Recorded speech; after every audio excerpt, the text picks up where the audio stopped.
Entre monde parallèle et capacité divinatoire, la voyance relève d'un don, où certaines personnes prétendent pouvoir lire l'avenir ou le passé. Aujourd'hui, je vous emmène avec moi dans ce monde à la rencontre de personnes disposant de compétences bien particulières.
Bonjour Antoine, je vais vous poser différentes questions afin de nous présenter vos compétences. Donc première question, quelles sont vos capacités?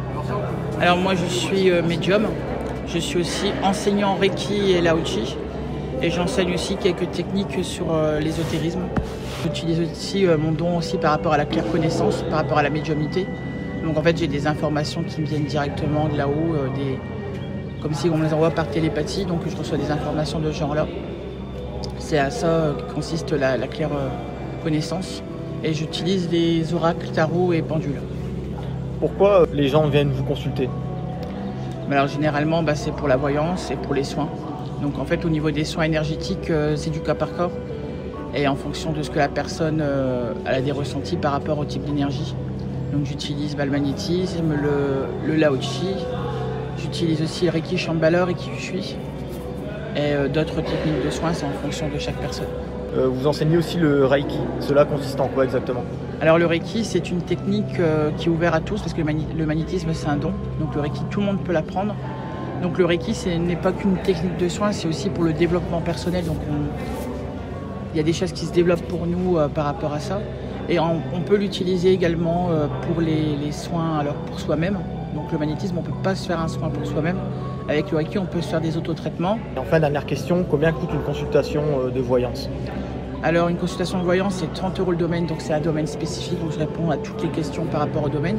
Donc sentimental, professionnel, ça dépend l'interrogation de la personne. Et après, consultation complète, donc on aborde tous les domaines. Donc tout ce qui se passe autour de la vie de la personne, au niveau santé, finance, professionnel. Donc on aborde tout ce qui est à voir dans sa vie. D'accord. Merci beaucoup Antoine. Merci. Suite à un jeu concours sur Facebook, 4 personnes ont été sélectionnées afin de vous poser une question. Je vais vous poser différentes questions auxquelles vous allez tenter de répondre.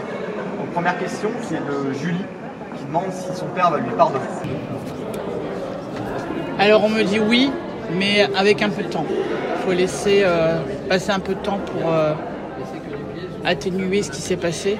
Et on me dit que d'ici quelques semaines à quelques mois, qu'il va y avoir un nouveau contact, ça va repartir sur de nouvelles bases.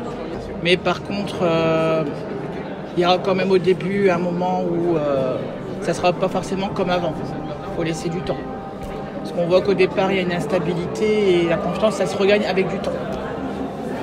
Donc deuxième question, qui est une question de Colette pour sa fille Angélique. Donc sa question est, ma fille va-t-elle gagner son procès contre son concubin?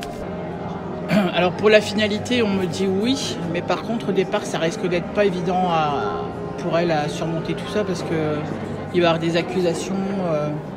Voilà, ça va pas la mettre très très à l'aise. Mais on voit qu'au final, à la fin du dénouement, que c'est elle qui a la victoire. Donc nous passons maintenant à la troisième question, qui est de Marie-Josée qui demande: que voyez-vous pour mon évolution professionnelle et spirituelle liée ou pas à mon avenir? Moi, on me dit. Alors déjà, je parle sans les cartes, on me dit déjà oui, mais il faut encore à peu près 2 ans pour dire qu'elle prend plus confiance en elle. Et il y a comme un nettoyage qui doit se faire encore dans sa vie et elle doit encore comprendre quelque chose.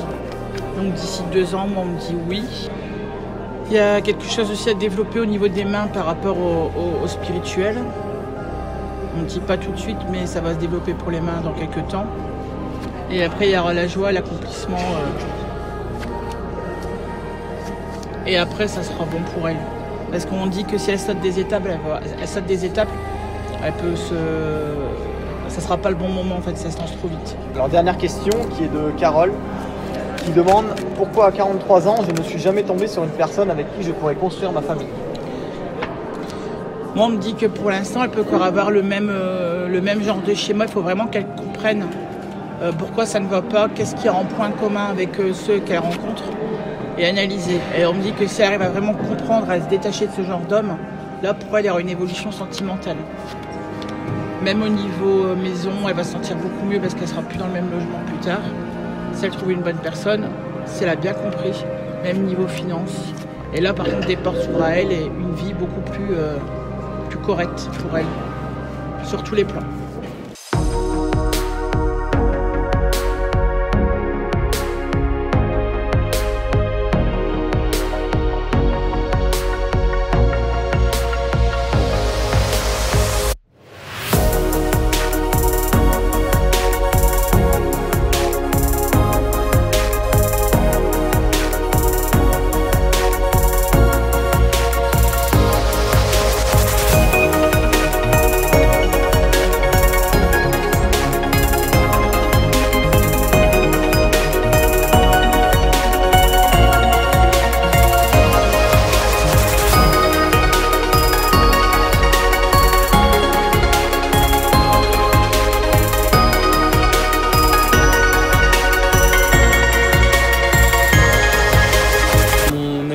Consiste en du massage bien-être, c'est du massage personnalisé, il n'y a jamais un massage qui se ressemble, selon les personnes, selon le moment de la vie, selon le temps disponible, les besoins ne seront pas toujours les mêmes, d'un jour à l'autre une personne pourra avoir besoin d'un massage ou d'un autre, d'une approche ou d'une autre. Concrètement, une séance se déroule avec un premier entretien, un échange préalable pour faire le point sur la personne, sur ses tensions, sur ce qu'elle vit, pour pouvoir adapter le massage. Je ne suis pas kiné, je ne suis pas ostéo, quelqu'un qui a un besoin purement médical, je vais l'envoyer vers des professionnels de ce type. Mais pour ma part, ça va vraiment être des douleurs et des tensions qui sont davantage liées au vécu, à l'aspect psychologique, à l'aspect mental.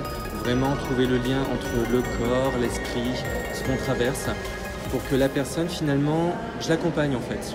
Je vais lui apporter des pistes, je vais lui montrer des choses par rapport à son corps, la dénouer à certains endroits, faire vibrer, faire plutôt, on va dire presque des caresses, ou à l'inverse aller chercher très en profondeur, mais vraiment en adaptant au fur et à mesure pour que le massage soit le plus juste pour elle, dans un véritable échange, puisqu'il y a toujours un échange avec la personne.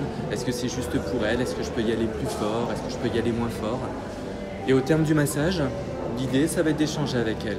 Elle garde les yeux fermés et je lui demande comment elle est. Non pas ce qu'elle s'imagine ou ce qu'elle a en tête, mais vraiment comment elle est corporellement. Est-ce que c'est chaud? Est-ce que c'est froid? Est-ce que c'est léger ou lourd? Et aller travailler sur ce qu'elle ressent pour l'aider à trouver des ressources nouvelles, pour qu'elle sente un état différent entre l'avant et après, qui parfois n'est pas un état de détente.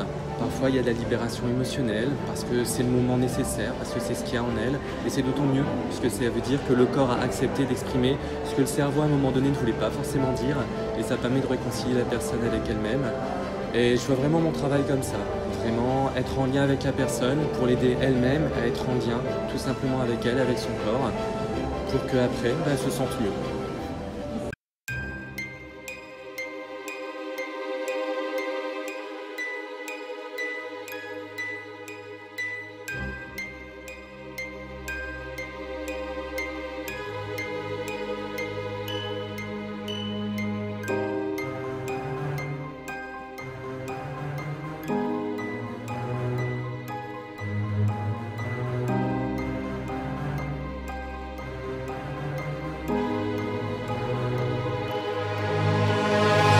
Bonjour Virginie. Bonjour. Je vais vous poser différentes questions afin de vous présenter et de comprendre vos compétences. Donc, première question, quelles sont vos capacités? Alors j'ai différentes capacités, donc j'ai la capacité, déjà je suis médium et voyante, j'ai le don de claire connaissance, donc c'est une capacité d'avoir des flashs et des ressentis. En fait, je suis directement reliée à la source en fait. D'accord. Et après, j'ai aussi la capacité d'avoir la vision éthérique. C'est-à-dire que quand je veux, quand je le souhaite, je peux regarder de l'autre côté. Voilà, donc sur les personnes, je vois les différents liens, etc. Deuxième question, comment arrivez-vous à rentrer en contact avec les défunts? Alors, je rentre en contact avec les défunts comme avec les vivants par l'intermédiaire de mes guides. Et je me relie à eux en fait grâce au prénom et à leur date de naissance. Et je les visualise en fait dans mon esprit. Je les vois dans mon esprit. D'accord. Cette connexion avec l'au-delà est-elle sans conséquence? Alors la connexion avec l'au-delà, c'est pas forcément sans conséquence, étant donné que les défunts, pour venir rentrer en contact avec nous, des fois utilisent notre propre énergie. Donc ça peut se relier au niveau de la nuque, au niveau de la colonne vertébrale. Donc selon le taux vibratoire énergétique du défunt, ça peut amener énormément de fatigue. Ou alors des fois, on peut avoir aussi des entités qui restent accrochées à nous. Donc généralement, en tant que médium, on est quand même protégé. On est protégé avec 2 ou 3 guides qui se relayent en fait. Pour effectuer une prise de contact, votre client doit-il être en période de deuil? Alors, c'est pas nécessaire qu'il soit en deuil, mais pour moi, c'est ma spécialité. C'est-à-dire que généralement, les contacts défunts que j'ai, c'est parce que les personnes ont besoin de faire leur propre deuil. C'est nécessaire en fait pour qu'ils puissent en fait se libérer. Parce qu'il faut savoir qu'en fait, quand on est de l'autre côté, la personne, c'est une personne qui est vraiment triste en tant qu'humain ici sur Terre.